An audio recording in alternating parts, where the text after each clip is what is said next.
Welcome. How many of you are computer science majors?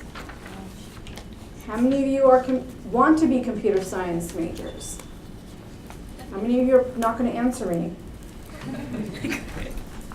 How many of you are, let's see, a non-computer science major but in the ICS, School of ICS? Okay. How many of you are thinking of changing into the School of ICS? All right. My name is Neha Rawal. I'm the Associate Director of ICS Student Affairs Office. To my right are Jessica Shanahan and Michelle Nguyen. They are ICS academic counselors. The three of us do academic advising in the ICS Student Affairs Office. They are better at it than I am. So, way better at it than I am. So I do encourage you to see us for academic advising. We also have 3 peer academic advisors who I think are better at it than we are because they live the life that you do and can tell you not only what we can, but can also share the student experience.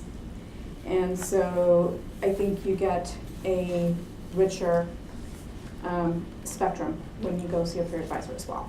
So we do encourage you to do walk-in advising every day in our office. We do encourage you to see an academic advisor to get your answer.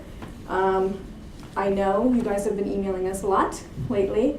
And so we do encourage you to offer a quick question. Do definitely shoot us an email at ucouncil@uci.edu. It is better than to email us, for example, at my email address or Jessica's or Michelle's, just simply because all of us check UCouncil. And so you get a fast response. We are going to cover the specializations because there are so many of them. And I know they can be very confusing for you. Michelle told me what to answer because Michelle tells me what to do. And so I have, apparently you guys had questions about the specializations and I have answers. So I am going to start answering some of your questions about the specializations and hopefully this will help clear up some of the confusion that you have about the specializations and what they are. Professor Ian Harris is going to come talk to you a little bit later in depth about the specializations to give you the faculty viewpoint about them. He's also the vice chair for the Department of Computer Science, so he can give you also an administrator's viewpoint about them. So what I'm hoping that you will do is also ask questions to him about the specializations, how they will help you in terms of career, in terms of in career aspects, also in terms of research aspects for those of you who are thinking of going on to a master's or a PhD. So do ask him lots of questions. All right, 1, what is a specialization and why is it important? A specialization is meant to help you find focus in your degree. It is, and why is it important? Well, when you have a major, what it's going to do is have you take a specific subset of courses towards a specific topic or a specific area. Specialization, concentration, helps you focus on a narrower viewpoint. It is meant to help you narrow your focus down to a specific area. It's why we don't want you doing multiple specializations. You're not going to narrow your focus. And also, it's not going to help you get a job if you're in terms of, it's not going to put you ahead of your fellow students if you're doing multiple specializations. It doesn't get you really ahead. It's just meant to again get you to focus on a particular area of interest or help you figure out what do I really want to do or what am I really interested in. I don't know if I'm interested in something yet. Let me take a course in database, database technology, database management. Let me see if I like that. Let me take a course in computer graphics. Let me see if I like that. So you start out that way and you start out thinking, let me see what I like. You're going to have likes and dislikes, and that's how we want you to figure out what courses interest you. And then once you figure out, I do like this, let me see what specializations, have this course in it. And that will help you choose what specializations are of interest to you. If you don't like a particular course, and you see, more courses in this particular vein, look at the specializations. And that's probably a good, it's going to give you a good idea of maybe this is maybe not something that you want to go toward. I have some of you, for example, who really enjoy a particular area or areas, and I have some of you who really dislike a particular area or areas, and we can definitely tell you these XYZ specializations may not be for you. Now, does a specialization appear on a diploma or a transcript? A specialization, a minor, they never appear on a diploma. Only your degree appears on a diploma. It will, however, appear on your transcript. And you all get one free transcript, an official transcript, upon graduation.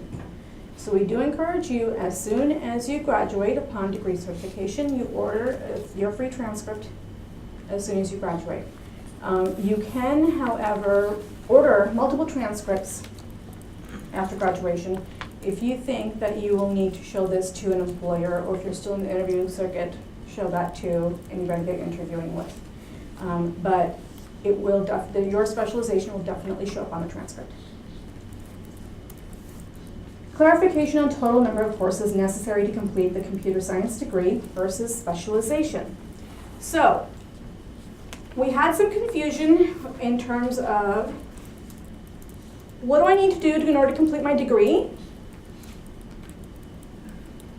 And how does this apply to my specialization? So when you see your degree audit, you see the courses that you need to complete your GEs, yes? That's totally clear. Then you see the courses that you need to complete your major, yes? And then you see another breakout underneath it, courses you need to complete your specialization. And then what we're finding is that there are some students who are thinking, well, I need courses to complete my major requirements, and I need courses to complete my specialization. Not so. The courses that you need your specialization overlap with your courses that you need to complete your degree, your major. It's like a 2-for-1 special. Does that make sense? Does that help clear it up? So your 11 upper division electives overlap with your specialization electives. So do your 2 project course requirements. They also overlap with your specialization requirements. Does that help? So basically, the sum total of 13 courses, the 11 upper division electives, plus the 2 project courses overlap with your requirements for the specialization. That help? So we don't make you take extra courses for a specialization.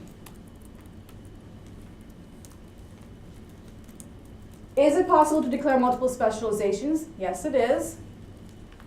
Typically, we'll see 1 or 2. We want you to graduate on time in 4 years. If you're a transfer student, we want you to graduate within your 9 quarters after entry. So that because again, you guys get fantastic salary offers upon graduation. Why do you want to pay more money when you can get more money? Does that make sense? Right. People, get a salary offer. Right? Don't pay more money for an extra specialization when you can get a salary offer. So when you come into my office and you will ask me the question, should I stay an extra quarter or 2 and get an extra specialization? You will never hear me say yes. You will always hear me say, put more money in your bank account. Yes. Does that make sense? Okay. So you will always hear me give you an answer that is to your benefit. And to me, the benefit is get a great job, make us proud out there, and then come back as an alum, and then show us what you've done. Okay? How to declare your specialization. Do a walk-in with a peer advisor. Let him or her know what specialization you want, and he or she will put it on your degree audit. It is that simple. When you are ready to graduate, and you will apply for graduation at least 2 quarters before you intend to complete your degree, a minimum of 2 quarters before you intend to complete your degree, you must let the university know you are going to graduate. your specialization will pop up on your application for graduation.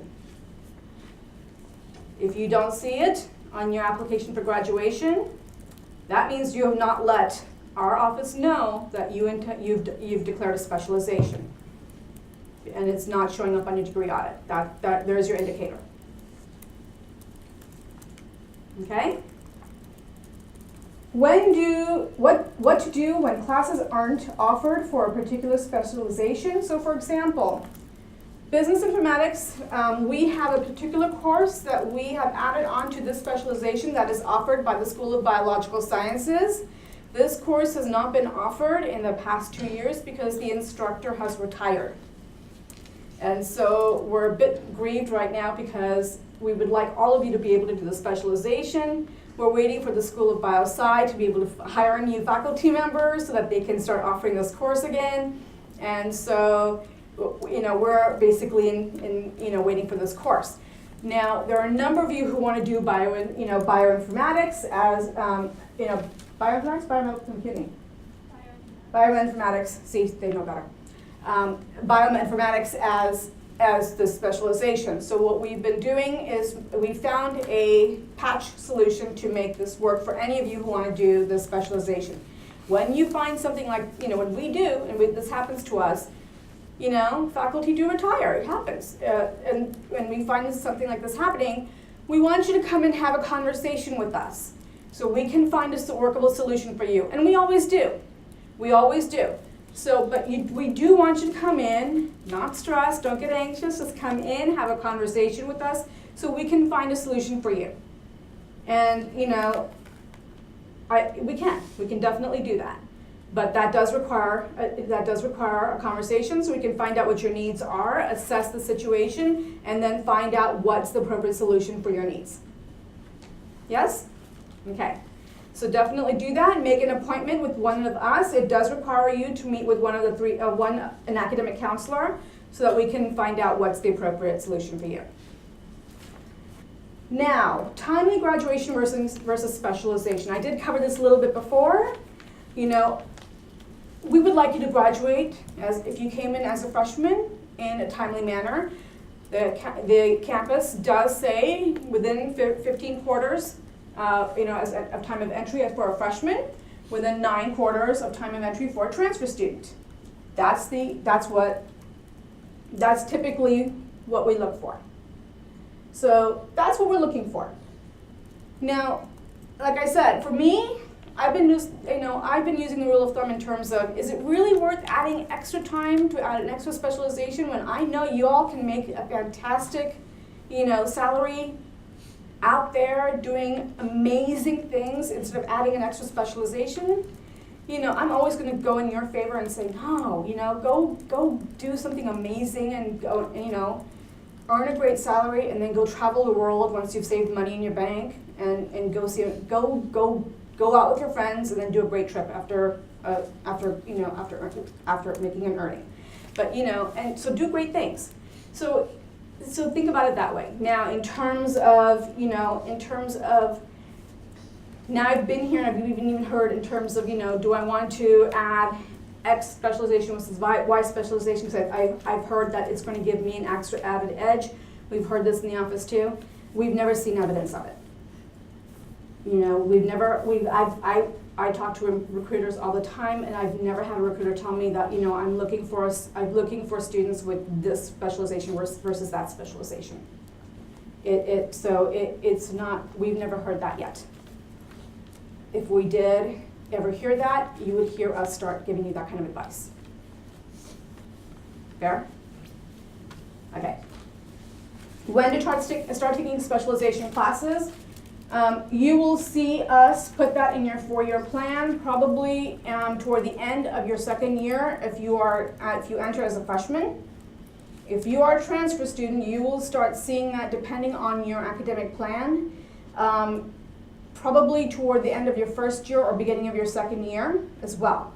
It just depends on your academic plan. If you look at the generic plan, it really depends on, so generic plan for 4-year students, you'll probably see toward the end of your sophomore year. Transfer students, it really depends on what you came in with in terms of credit. For my transfers, I would really like you to come in and start getting a personalized plan done. So that we can really start getting a very efficient time to graduation done and getting your specialization mapped out. So it is time for my transfers to start coming in and getting a personalized academic plan mapped out. But for anybody who came in as a freshman, most definitely this quarter, the starting spring quarter, you may be eligible to start taking, if in your sophomore year, at least one course towards specialization. But typically your junior year, most definitely, is when I start seeing, I actively start seeing, students transition towards a specialization. Okay? Now, what questions do you have for me? I'll open the floor up. Yes? Would taking 3 upper div classes be a lot, or no? Because I'm a transfer student and I only have upper div classes to take left. So the question was, would taking 3 upper division classes be a lot? Taking 3 upper division classes is not a lot. It just depends on the type, which 3 upper division courses you're taking. So I would probably have one of us take a look at it, and it can be a peer advisor too, just to make sure the combination is okay. So like I would never put multiple project classes together. Because just project classes can be a lot of work later on toward the quarter. No one ever believes me at the beginning of the quarter, but toward the end of the quarter, I always get people coming in and saying, oh, you were so right. So, just don't do 2 project classes together. Yes? With regards to computer game science, so it says we have to have 5 upper division electives completed by the time we graduate, and 3 of those have to be from specialization. Mm-hmm. Does that mean we pick 3 from a specific track, and then 2 can be whatever we want? So for computer game science majors, how many of you are computer game science majors in here? Okay, so computer game science majors, just so you all know, today we're going to cover computer science specializations, but I'll just let you guys know, of the 5, for your specializations, of the 5 courses that you need to take, 2 of those are automatically going to be satisfied just by your degree, your upper division major requirements. So you'll only need to take 3 courses. And the 3, yeah, see, this makes you very happy now, huh? Yeah. So like, yes. So then 3 courses need to be taken by your track, okay? And so take 3 track courses. And 3 track courses, so you'll just go towards, choose a track. And you'll just choose a specialization track? Yes. Okay. So you choose this track that you want to pursue. And we still have to declare that, right? You do have to you declare it. Now, I did talk to the I did talk to the programmer, our registrar's office programmer, and what's supposed to happen is as soon as you pursue the track, you complete everything, and then it's supposed to collapse and automatically plug everything in. When you don't see that happening, then you want to come into our office and have someone manually fix that for you. Okay, but that's how it's been rigged. And just to clarify, those extra 2 classes outside of the 3 from the track are covered by our major. That's what you said. Upper division courses, yes. Okay. Yes. It's a little confusing how it's been programmed in the system, but if you were to read the catalog, that's how it reads in the catalog.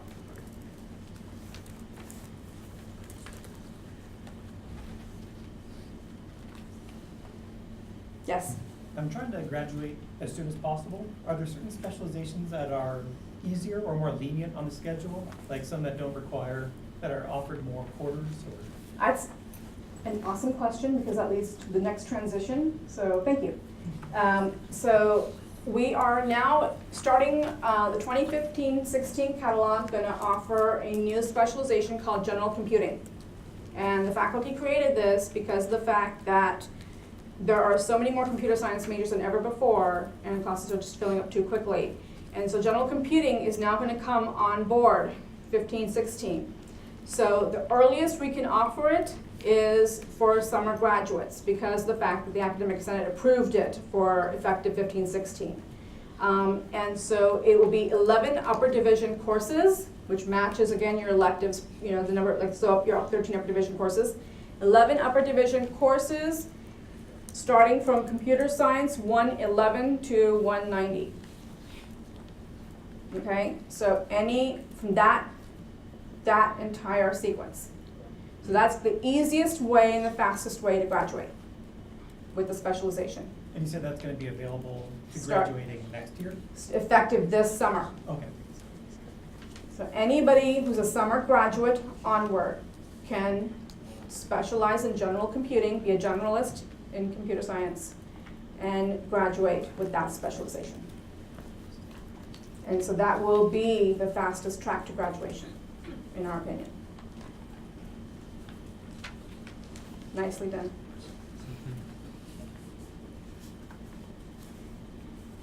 So I'm thinking that probably will help some students in terms of graduation or scheduling problems this quarter. Yes? Because I just saw some smiles. Yes? Would you recommend this over another specialization, or will like that help us in the field, like just graduating and like get a salary instead? In general computing, in all honesty, I don't think it's going to give you an added advantage as an extra specialization, or even in terms of an added advantage in the field. It was just, there were some students who really chafed at having a specialization. There are some of you whose philosophy is, I do not belong in a particular cubbyhole. I really belong, I feel I'm a generalist. And so this specialization also now will appeal to the people who subscribe to that philosophy.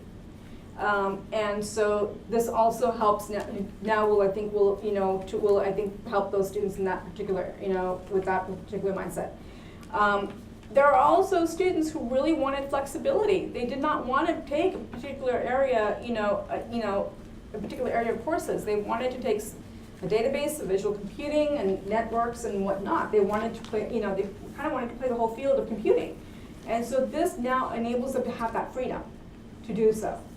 And so that's what it's meant to do, is to give you, freedom to really, to engage in, I think, to engage in the courses that you want to take and to see what's out there. But again, it's not going to give you any added advantage in terms of career placement or anything like that. I will always say this to you. You guys have to build a resume while you're building a transcript. That's going to be the most important thing. That is what's going to get you better internships and better interviews, and then job offers. You guys have to do this while you're building a transcript. And that's why we have Mark, coming in, into our office. You guys know who Mark Carolino is, yes? I know he emails you all the time. This is why we have, this is why the dean pays for, to have a career counselor come into our office so that we guys offer you this service. So we have a great career counselor to do this. But, so that we can offer this service to you. But it is very important, especially in the tech field, that you guys have, a great resume while you're building a transcript. The two go hand in hand. So you do want to read student council's emails, WICS emails, ACM emails. You do want to read Career Center's emails and what Mark sends you, and you do want to take advantage of, the career affairs and everything. Okay. Yes. When is the academic year plan for 2015-16? The academic plan for 15-16 will be available in the catalog probably in the summer. Typically the catalog should be available in August. I know my next round of edits for the catalog will be April, so usually they start making us available to, I'm gonna say August to be safe. I am hoping to have a 4-year plan for all of you guys online sometime probably in the summer. That is my goal. And I'll try to email you. I've been emailing you guys a lot lately. Mm-hmm. But but I will try to have that online sometime soon. But the current academic year plan is in the catalog, and it won't change significantly, but there will be some, I did make some changes to it. You had another question? Yeah, so like, what are some ways to build your resume? Great ways to build your resume. Internships are a fantastic way to build a resume. Do the app jams, the game jams. These are great ways. Hackathons. Hmm? Hackathons. Hackathons are a great way to build a resume. There's one this weekend for student council. There are a number of local companies. So, I know not all of us have access to cars. But you know what? UCI is the second largest employer in all of Orange County. The county is number one. So there are a number of ways of getting employment. University Research Park is right, walking distance over here. Broadcom is, just built a campus over here, right? But there's so many large and small companies. IBM is nearby. I know Broadcom, I think, is moving, is it not? I think someone just told me that they were thinking of moving, but IBM is just nearby. And IBM has an alum, we have an alum with IBM, Neil Sahota, who's so invested in hiring our students for interns. He actually does, I think works as student council to take some of you guys over there for visits. So, you do want to definitely get involved with the student clubs, all of them to see when these sorts of visits take place. So, and tech jobs, by the way, you guys should be on there. Both the ICS and engineering deans invested a significant amount of time and money to build this portal for all of you. You guys saw my email about DirecTV? Yes. So my alum called me to, this alum is actually a really, really good friend. And he's been very active in trying to get anything he can available to all of you. But stuff like this is on tech jobs, Career Center, Zotlink. You want to take advantage of this. Okay? Yes? Should we be following the catalog for the year that we entered UCI, or the current one, or is it not making much of a difference? I would always do this. In terms of your degree requirements, you want to use your catalog. For your plans, it's always best to see what the most current year for your plan is to see if I made changes to it. Prerequisites, you always want to use the most recent catalog. Never use your catalog because prerequisites always go by the most recent catalog. But your degree requirements are always your catalog because that's your contract with the university. If you want to adopt the newest catalog, that's okay. You can do that. Just come into the office, have somebody change your catalog year, and then you adopt that new catalog as your contract. Yes? For the new specialization for general computing, it requires 11 operative courses. Mhm. And we take it from CS 111 to 190, so Yes. bioinformatics courses. No. So in the general computing specialization, it is only computer science courses, no informatics courses. Okay. That's why I said computer science 111 to 190. I see Professor Harris. So I'm going to turn the floor over to him. Thank you.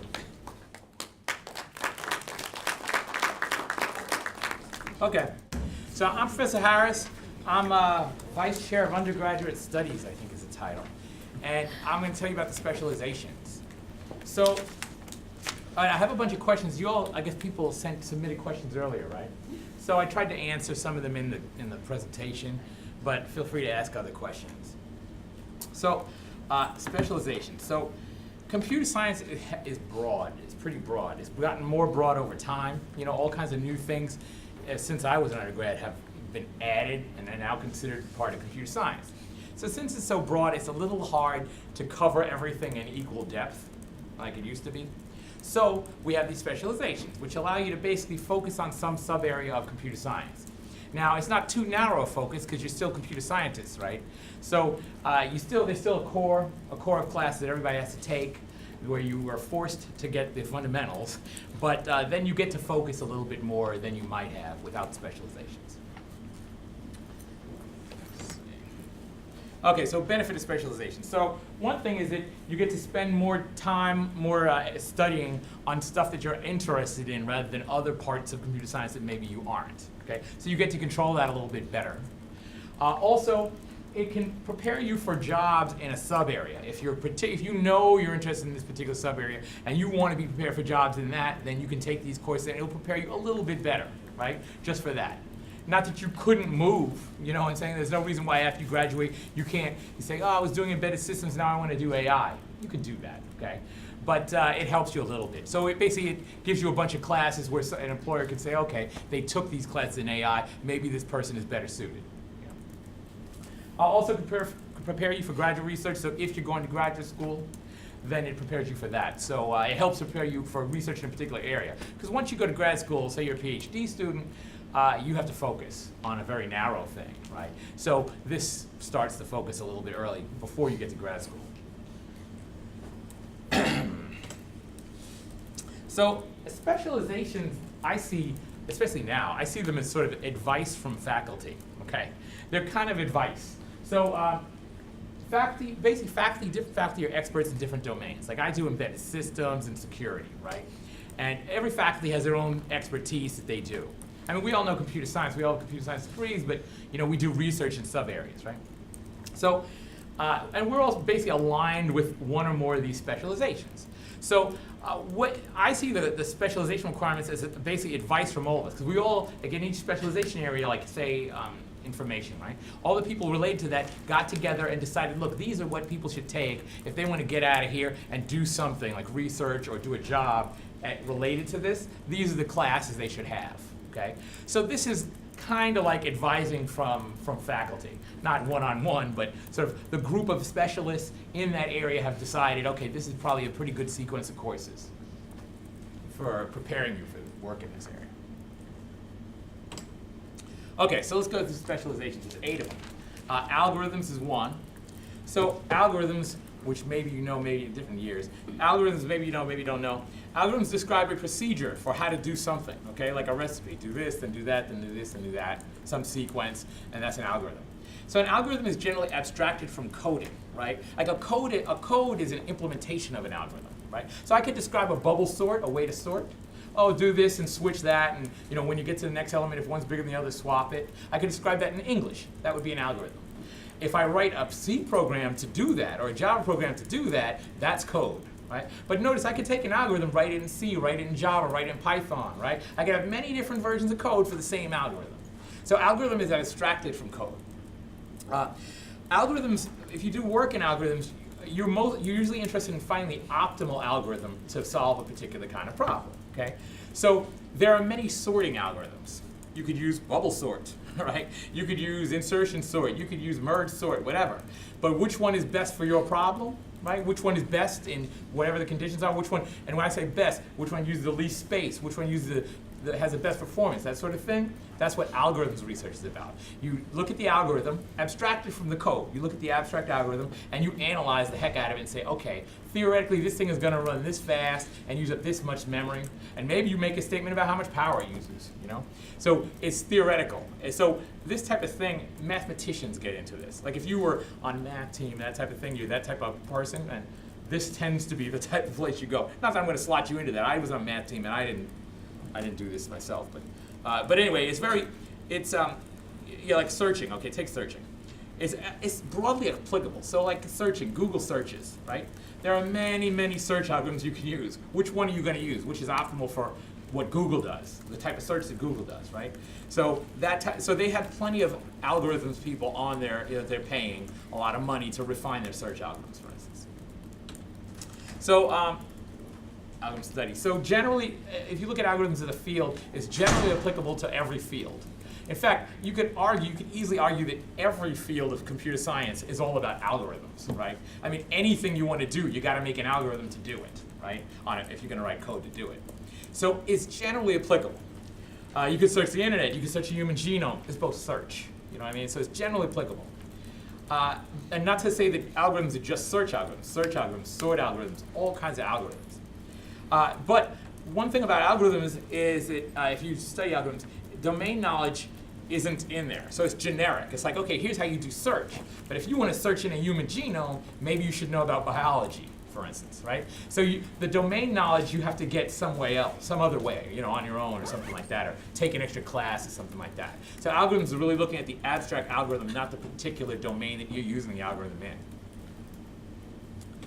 And here are the requirements, the new ones anyway.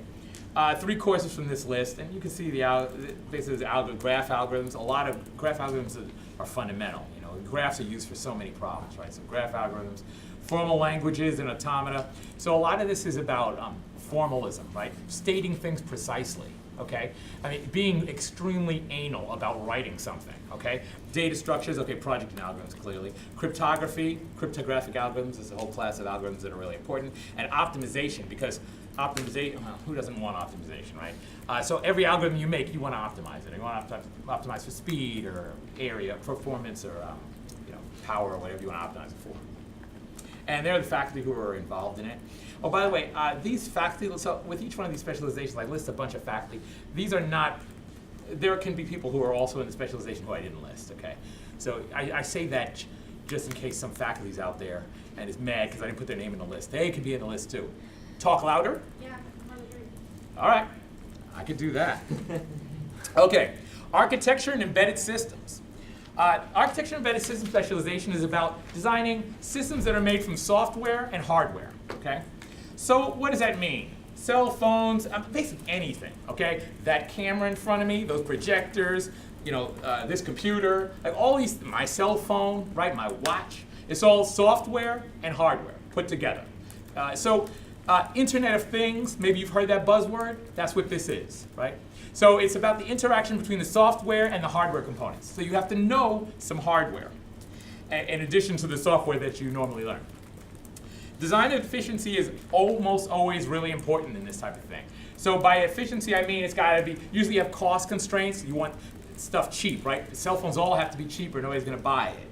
Low power, they're all portable, so you don't want to run out of battery, right? High speed, it's got to do graph video at a certain rate, right? So you've got these tight constraints, and you're using hardware and software to satisfy the constraints. Because generally, hardware implementations are fast, software is slow compared to hardware. But hardware is harder to do, and maybe more expensive. So there's this trade-off. Some things that need to be done fast, you do them in hardware. The other things that are slower, you put them in software. Then you got to have them interact. So that's what this is about. Also, just designing computers. So regular computer architecture is part of this. Desktop, laptop, server. I focus on the Internet of Things stuff, the embedded devices, because there are so many more of them, right? I mean, if you think about how many embedded devices, like in this room, how many laptop desktops there are versus how many embedded devices, how many cell phones and watches and stuff like that are there in the room. There's always more embedded devices, so I'm talking about that. But this also includes laptop, desktop, and server. And so it requires an understanding of hardware design. In addition to the software, you got to understand the hardware and how the software interacts with it. Here are the requirements, 4 courses from that list right there.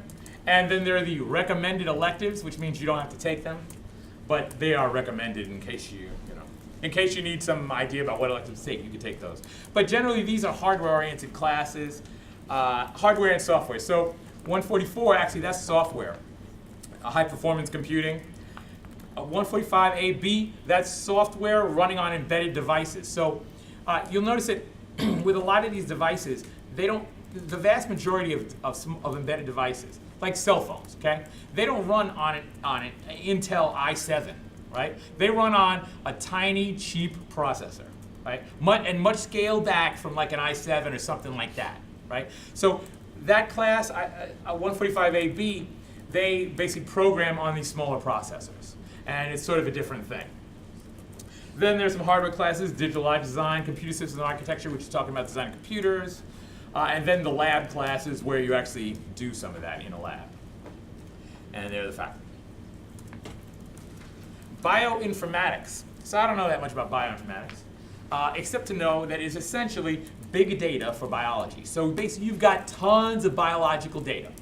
And it could be lots of different types of biological data. Genomes are common, okay? You've got genes, long sequences, right? And you want to do something, you want to search that data and do statistical analyses on that data. And it's hard for me to talk about this because this really isn't my field. But maybe a lot of times scientists do experiments with, they kill some rats and they look at their genes and see if they have some disease or something, right? I mean, mice are like $0.10 a dozen. In fact, I don't think they cost $0.10 a dozen. They're really cheap. And they infect them with something, then they kill them, then they open them up and look at their DNA, and then they say, oh, these mice manifested this illness, and 95% of them had this gene. Aha, there's a correlation, right? So a lot of that type of stuff they do in this.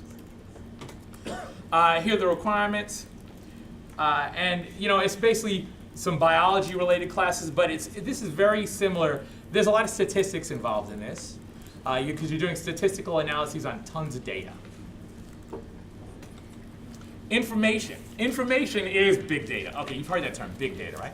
So the information specialization is basically what you would think of when you think of big data. So you've got tons of data, and you want to do stuff with it. Store it, search through it, organize it in a reasonable way. You want to do these things without consuming too much power. You don't want your data center to burn up, stuff like that. Database management. It used to be called databases, but information is what we're calling it. But so that's what information is about. Basically handling gigantic chunks of data. And this is a longer list. Here's the requirements. You have lots of options. So that long list in the middle, you only have to do 3 out of that long list. And there are the faculty at the bottom. Data retrieval. You can look at the courses. Data retrieval, machine learning to infer information out of to do data mining, to grab patterns out of these vast, gigantic pieces of data. Intelligent systems. So that's basically another term for artificial intelligence, what's normally artificial intelligence. That includes a bunch of things. Here it's heavily machine learning. And that's not all artificial intelligence is, but we have a lot of faculty who do a lot of good machine learning. So machine learning, vision, we do a lot of vision too, computer vision, knowledge representation, other stuff like that. Machine learning is one of those things that's broadly applicable and very popular right now, okay? People love that stuff. Basically, machine learning, it allows you to learn patterns. It allows you to figure out how to do something without knowing how to do it, okay? So you don't have to know how to do it. You just have to have lots of existing results where people did it, and then you learn their pattern, or the machine learns the pattern, So people love machine learning for that reason. And here are the requirements. Basically, they're AI type of classes, AI machine learning classes. They have probability. So a lot of this is statistical analyses, right? Because machine learning is all statistics, really. It's just like warmed over statistics, looking for patterns, how often they happen in these gigantic sets of cases that you're trying to learn from, So there's theory in there too, formal languages, graph algorithms. We had that in the algorithms, Then there's some specific stuff like vision, information retrieval, bioinformatics is in there, because bioinformatics really overlaps with this, right? In fact, I almost think of bioinformatics this is called information. It's sort of a subset. It's like this for bio almost. I said that. That's not their opinion, but that's what I think. And there's faculty associated with it. Network systems. So this is about making networks, mostly internet, right? About the architecture of the internet, how it works, how the protocols work.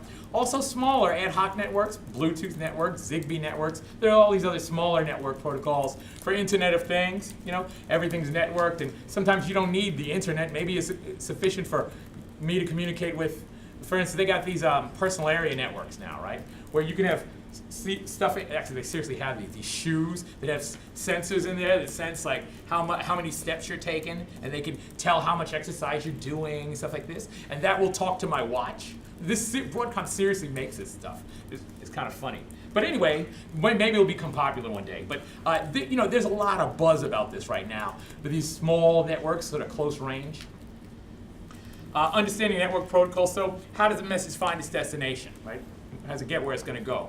How is flow controlled, right? Because you got these flow problems, lots of messages, there's too much traffic, you can't get there fast enough. So these protocols handle these issues. They say, back off, stop you. They have a whole set of algorithms, frankly, that determine which way messages go. Network security is part of this, right? Because people attack networks all the time. Here are the requirements, it's sort of a long list. Network class, the obvious classes. Cryptography for the security stuff. Embedded systems is an option. Systems and software. It's mostly designing system software. Basically, I'll say systems and software is like the stuff between the code and the machine.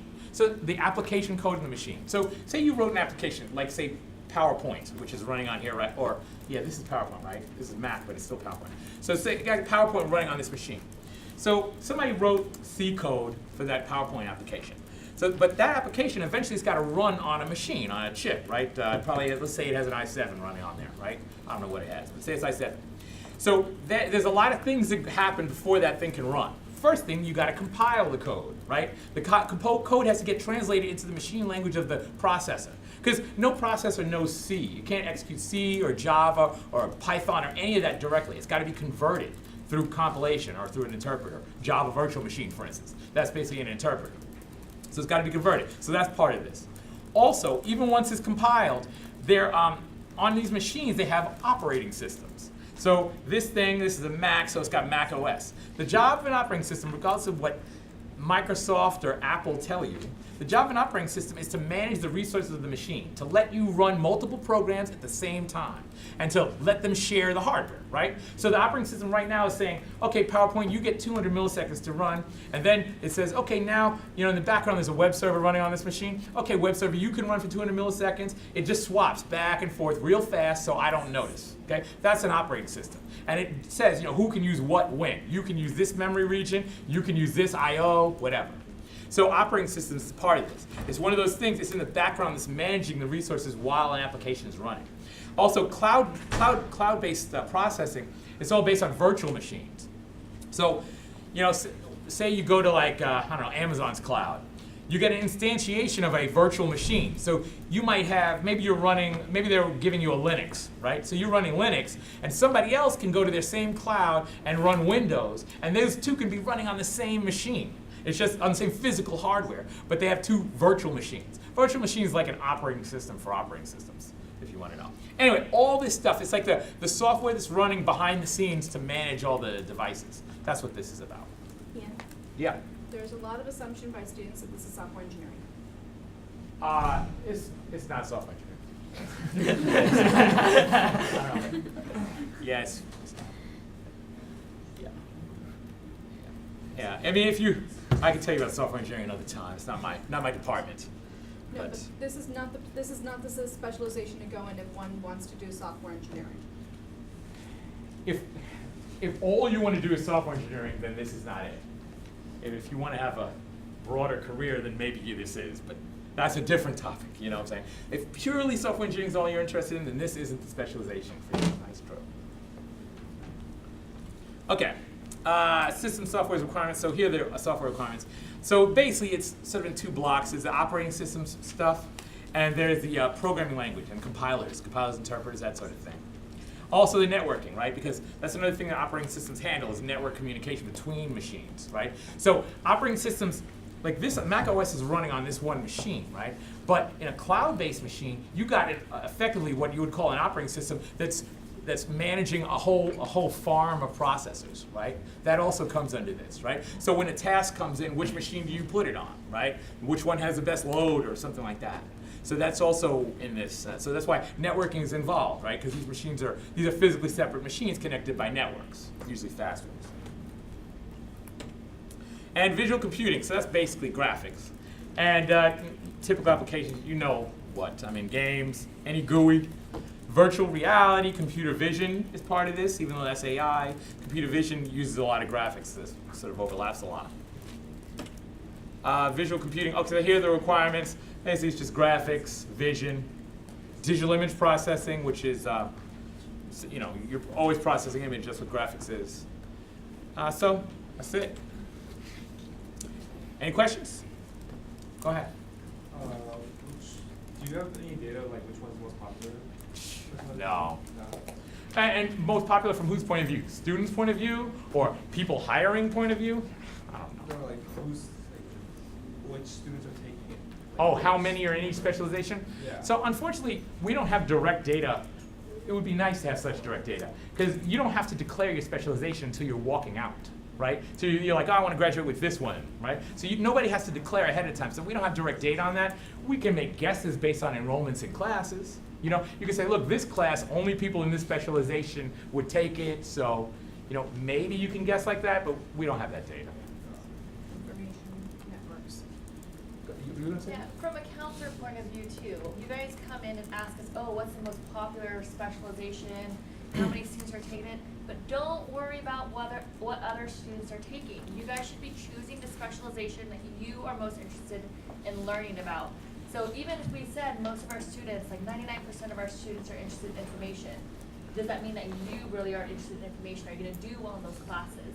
So really assess what your interests are. Don't worry about anybody else, okay? Pursue what you think you're gonna excel in terms of your classes, and what you really wanna learn in the class and outside of the field, okay? Plus, you guys tend to change your specialization at least once. Question? Is there any specializations you would avoid if you were not planning on going to get your master's or your PhD? Oh, no. So is there a specialization, I can't, even if there were, I couldn't say.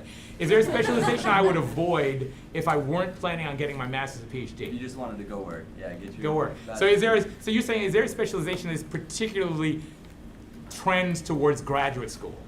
Yes, yeah.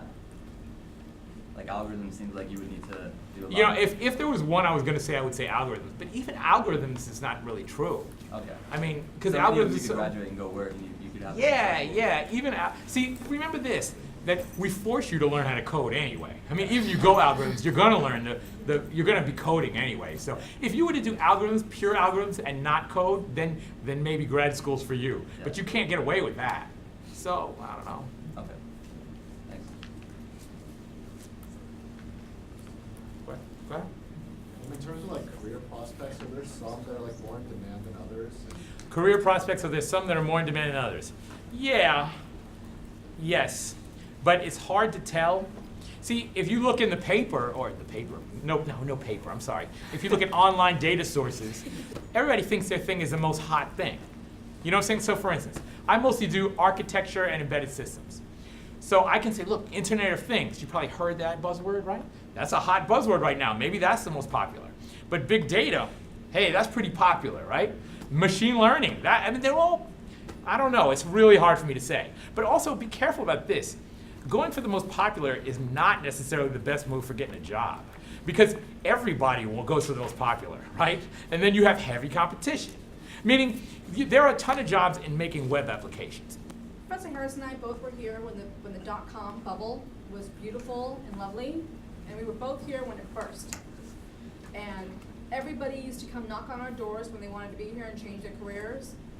And how many people did we see when they wanted to change their careers, beautiful careers, just because web design and every dot-com was the modern-day gold rush? You don't go for something popular. You go for something that you will thoroughly enjoy doing because you'll be in it for 30 plus years. Well, put it like this. Okay, so first, let me modify that a little. First, you probably won't be in it for 30 plus years, Well, okay? You're probably going to be fired well before that and moving to a new job. I mean, reality, right? You know, who keeps a job for 30 plus years, except for faculty? Who keeps a job for 30 plus years in these days, Well, right? you'll be in that area. Yeah, but you can move. This is sort of a long-term thing. Don't feel like you're stuck in one area forever. You can move, okay? Like you can learn and move. You can be like, I'm doing AI now. Now I'm going to do something, games or whatever. You can move, but you know, you don't want to be stuck. But doing it because you like it is a good idea. But you also want to do it to get a job. But just be careful of just blindly going for the most popular thing, because it's popular because everybody's doing it, which means you got a lot of competition for that job. You know what I mean? It doesn't mean you're going to make a lot of money just because it's popular. It's just a trickier thing to do. And also, popularity changes every few years. Like, it's popular now, but 5 years from now, could be very different, right? And who can predict that? You know, people try. I'm sorry? Android and iOS, they're already on decline. Yeah, maybe down. And see, another thing that kills me about it is these things that go up and down have nothing to do with the quality of the thing. It's just, or vastly don't. It's mostly just business interest crap. This company did better than this company, so you wouldn't even remember this, too young. But back in the old days, when there were PCs, you know, IBM-based PCs, and Macs, right? Back then, there was a time where PCs were running on DOS, right? Crap operating system. And Macs came out, and they had their first version of Mac OS. That thing was, it was a GUI, it was beautiful. It was beautiful compared to what DOS was. It was so superior. It failed bad, right? Mac almost went out of business. Apple almost went out of business. It just failed because they were late in the marketplace, and their company made stupid moves, and stupid Microsoft did smart things, and and things happened, you know what I mean? And you can't predict it. So trying to go for the most popular is risky. Okay. Can you take a course that you're not, that's not in the specialization that you have declared? Can you take a course that's not in the specialization you've declared? Yeah. You can take any course as long as you satisfy the specialization requirements. If it takes 5 courses to satisfy the specialization requirements, you could take anything else besides those 5. Question? Specializations, let me add on to that, okay? Because your question made me realize some things. 15-16 catalog, you guys, the specializations are undergoing a change. So, you guys can stay in the specializations as you want, or you can take a look at the new catalog. I will send an email. I always do when a major change happens, because I don't expect anyone to retain this information. So, but when the catalog goes live, I will send this information out. All the specializations are changing to actually make your lives a lot easier. So all the specializations will change, in terms of requirements. And so, so you can actually take a look at how some of them changed. And if you do want to adopt the new specialization, and if you are graduating summer or after, if you're a computer science major, CGS did not change, sorry. But, you can come into the office and have someone change your major catalog year only to 15-16, okay? I will send this email out sometime late summer or beginning fall. Look for it, and then you can take a look at the new catalog and see how the specializations changed. Thank you. Anything else? Yeah. What would be like, I don't know, like a career that can come from like systems and software? Like I can't really. Oh, career. So system software. What kind of career, huh? Yeah. Work for Microsoft on an operating system. Work for Amazon on their cloud. That type of thing. Or working on compilers. So like Microsoft makes compilers too. Microsoft makes compiler. Borland, there are a bunch of compiler making companies. So Sun makes Java virtual machines, working on that. Doing security comes off of that, but it's sort of tangential. Operating systems, cloud, and compilers and interpreters. So Java virtual machines, Python interpreters, stuff like that. So companies that build that stuff. Oh, question? What exactly is a back-end developer? Backend is basically what we just talked. It's basically systems. In fact, I almost put the word backend on that slide. It's basically, that's backend. So it's like, they call it backend because it's behind the application. It's not focusing on writing the application, it's focusing on writing all the support software behind the application, the operating system and the compiler and interpreter. So that's basically. Anything else? Go ahead. Last question. Are there any courses offered like front end, like HTML or anything like that?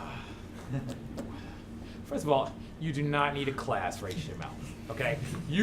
If you're in the department, you can pick up HTML out of a book, no problem, okay? But you're saying web development, there is a class. What the heck is that class? 122A, 122B? 122B, I think it is. That's a project. One of those classes is a project that Chen does. Or he was doing before he took his leave.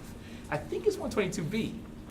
Yeah, there's a class. I don't remember. Ask Chen Lee. Ask Professor Lee.